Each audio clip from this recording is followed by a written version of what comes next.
लगभग 1 साल पहले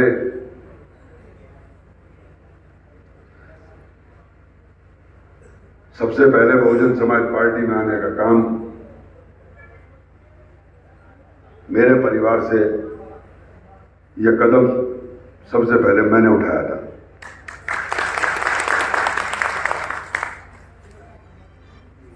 हालात कुछ इस तरह थे, मेरी विधानसभा का सिस्टम ऐसा था कि मैं किसी भी सूरत में, किसी भी गठबंधन में उस परिवार के सामने घुटने नहीं टेक सकता जिसको घुमा फिरा करके टिकट देने की बात की जा रही थी।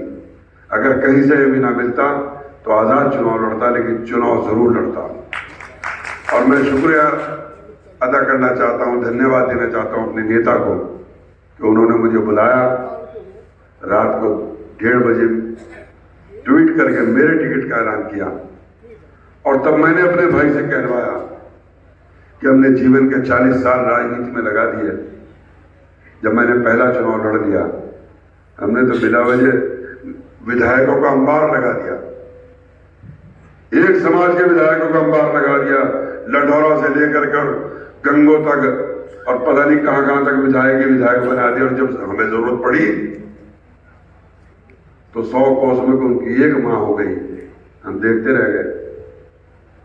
राजनीति करने का प्लेटफॉर्म मैंने अपने भाई को कहना, बसपा है, यहां है वोट, गठरिया वोट मिलने वाला।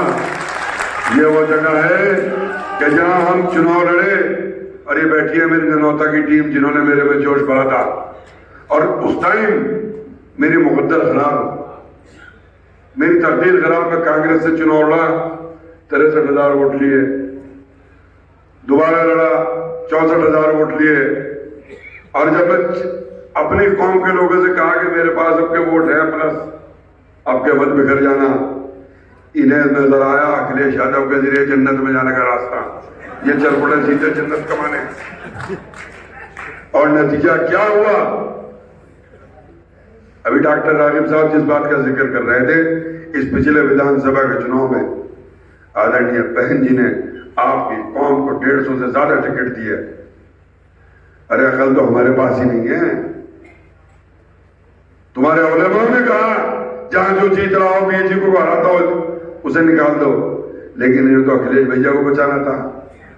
अखिलेश भैया नौजुबिल्ला कहीं जन्नत से आया हुआ है, पत्थर दाग से देख करके इनकी बख्शिश हो रही थी। और फिर वो दिन भी आया कि आज मेरा पूरा परिवार नीले झंडे के नीचे इकट्ठा है। आज ये बहन जी का जन्मदिन मना रहे हैं। हम पार्टी में आने के बाद पहली बार इस कार्यक्रम में शामिल हुए। और अभी मुझसे पहले अनिल पार्षद जी ने, जरावरे साहब ने कुछ कहा, अपनी बात को समझाया। मैं भी कुछ कहना चाहता हूं। पार्टी का मंच है, नेता का जन्मदिन है, खुली और बात होनी चाहिए। हमें कहीं ना कुछ कमी तो हो रही, वरना गौतम साहब जब हम आपके विरोधी थे, हमने जन्मदिन जब भी देखे गांधी पार्क को भरते हुए देखा है। हमने जन्मदिन जब भी देखे जब हम आपके से अलग थे और सहारनपुर की सड़कों पर नीले झंडों से पाट दिया जाता था। कहीं ना कहीं कमी तो हो रही है हमारे जुड़ने में। आज एक पंडाल नहीं भर पाए हम, और कल के दिन आप गांधी पार्क जैसे मैदान को भरने का हौसला रखते थे। इसलिए हमें सबको मिलकर के आज एक अहद करना चाहिए, ये संकल्प लेना चाहिए अपने नेता के जन्मदिन पर कि हमें बहुजन समाज पार्टी को मजबूत करते हुए देश और प्रदेश की सत्ता पर इसको बिठाना है। और ये सांप्रदायिक ताकतें, चाहे भारतीय जनता पार्टी हो, चाहे समाजवादी पार्टी हो, इन बांटने वाली ताकतों को हमें उखाड़ने का संकल्प लेना चाहिए। और अगला कार्यक्रम जब भी रखें तो सबसे पहले तो प्रभारी से कहूंगा कि अगला कार्यक्रम मेरे यहां भेज दो। मेरा भेज दो 15 मार्च का कार्यक्रम। और हम उसके बाद जितने भी कार्यक्रम पार्टी के रखे जाएं विधानसभा के हिसाब से करवाइए। आप फिलहाल निकाय चुनाव चल रहे हैं, कस्बों में कराइए। अभी जरावरे साहब जिस बात को कह रहे थे, हम आखिरी गांव तक, आखिरी व्यक्ति तक पहुंचे। बहुजन समाज का वोट जो है वो तो मजबूत है, लेकिन बहुजन समाज आर्थिक रूप से बहुत कमजोर है। आप जिले पर बुलाते हो, वो दूसरे की तरफ नजर उठा के देखता है कि मैं जाऊं कैसे। उसका मन तो है लेकिन हालात नहीं है। तो इसलिए हमें चाहिए कि हम उन तक पहुंचे, हमें चाहिए हम उनके दरवाजे तक जाकर के बैठे और ये इकट्ठा करना है। इतना वोट है, 16 लाख वोट है सहारनपुर सीट पर, 16 लाख और 9 लाख वोट आपका और हमारा है। अरे जब ही तो 40-40 साल पुराना घराना गिर गया, हर बोटी काटने वाला जीत के चला गया। ये इस संगठन की ताकत थी, वरना कहां।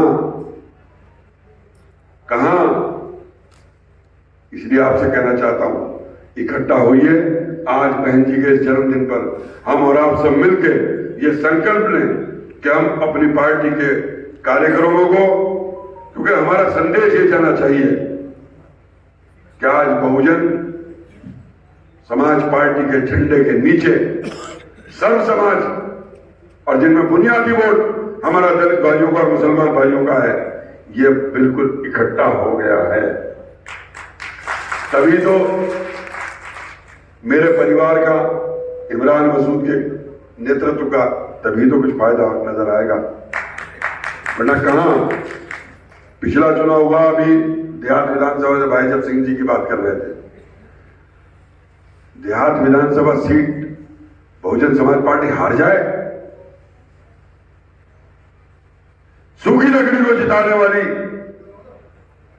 वो सीट वो हार जाए, भले ही वहां समाजवादी पार्टी जीत गई हो। और वो जो जिन्हें जिताया है, मैं तो अक्सर उनके बयान देख रहा हूं, वो जिले के नेता बनने के शौक में है बेचारे, लेकिन उन्होंने अभी बताया कि इमरान मसूद को मशवरा दे रहे थे कि हमने कॉलेज बनवाया है, वहां मेडिकल कॉलेज बनवाया, इलाज करा लेना। अरे विधायक जी, जानकारी पता कर, उसकी बुनियाद भी आदरणीय बहन जी रखे गई थी और बनवाया बहन जी नहीं था। तुमने तो सिर्फ ये करा कि ये मुसलमान और दलित कैसे लड़े, काशीराम से उठा करके शेख अली का नाम रख दिया। तुमने तो ये करा, तुमने तो एक मशीन बना दी उसमें। इस जिले का विकास अगर क्या आदरणीय बहन जी ने किया, इसलिए मेरे अपने सभी साथियों से, जिले के जिम्मेदार लोगों से, पदाधिकारियों से, और बिलखुसूस स्थानीय निकाय का चुनाव आ रहा है। हमारे यहाँ 11 लोकल बॉडीज हैं, तो हमें एकक सभासद भी जीतना है और उन लोकल बॉडीज के अध्यक्ष पद भी जीतने हैं। और आप जीत सकते हो। सहारनपुर नगर निगम सबकी नजर है, लेकिन समीकरण जो बताता है, समीकरण जो कहता है, वो ये कहता है कि हाथी सबको रौंद देगा अगर इकट्ठे हो गए। 1 लाख वोट दलित भाइयों का और लगभग 2.5 लाख वोट आप लोगों का। और ऐसी बात नहीं, सर्व समाज में से 20-30 हजार वोट लेने की हैसियत तो हम रखते ही हैं, और लोगों में से भी। और दूसरी बात, ये 7 विधानसभा सीटें हैं और सहारनपुर में 7 विधानसभा सीटों के लोग रहते हैं। मेरा इशारा समझो, जिसे दोगे उससे कुछ लोगे भी, क्योंकि यहां ले वहां ले तो निगम भी जीतोगे। और अगर निगम जीत गए तो ये समझ लेना कि एक पूरा विकास का मंत्रालय जीत गए। इमरान मसूद 8 महीने चेयरमैन रहे हैं, केवल 8 महीने, और उस 8 महीने का काम आप उठा करके देख लीजिएगा कि सहारनपुर के आखिरी घर तक, क्योंकि मेरा बोर्ड नहीं बन पाया था तो काम ज्यादातर मैं ही यहां पर संभालता था, आखिरी घर तक खाता गढ़ी के आखिरी गली तक काम पहुंचाने का काम 8 महीने में कर दिया। और अब तो निगम का बजट बहुत है। अगर आपने कामयाबी दी, पार्टी जीती, तो ये जितनी आउटर की बस्तियां हैं, पॉश कॉलोनियों में तो सब विकास करते हैं। हमारा वोट, हमारा समर्थक, हमारा चाहने वाला तो इन गरीब बस्तियों में रहता है। हम इसके दरवाजे तक पहुंचाएंगे उन सहूलतों को। और इसी तरह तमाम नगर पालिकाओं में जितने हमारे चेयरमैन जीत करके आएंगे, हमारी पार्टी का नीति है कि गरीब से गरीब आदमी की मदद की जाए। बहरहाल ज्यादा लंबा समय न लेते हुए मैं अपने प्रभारी जी से ये निवेदन करना चाहूंगा कि मेरे यहाँ 13वीं है, अगर मुझे इजाजत दे तो मैं आपसे इजाजत भी चाहता हूं। और इस संकल्प के साथ कि पार्टी के जो भी आदेश निर्देश होगा उसका पालन करेंगे। जय भीम, जय भारत।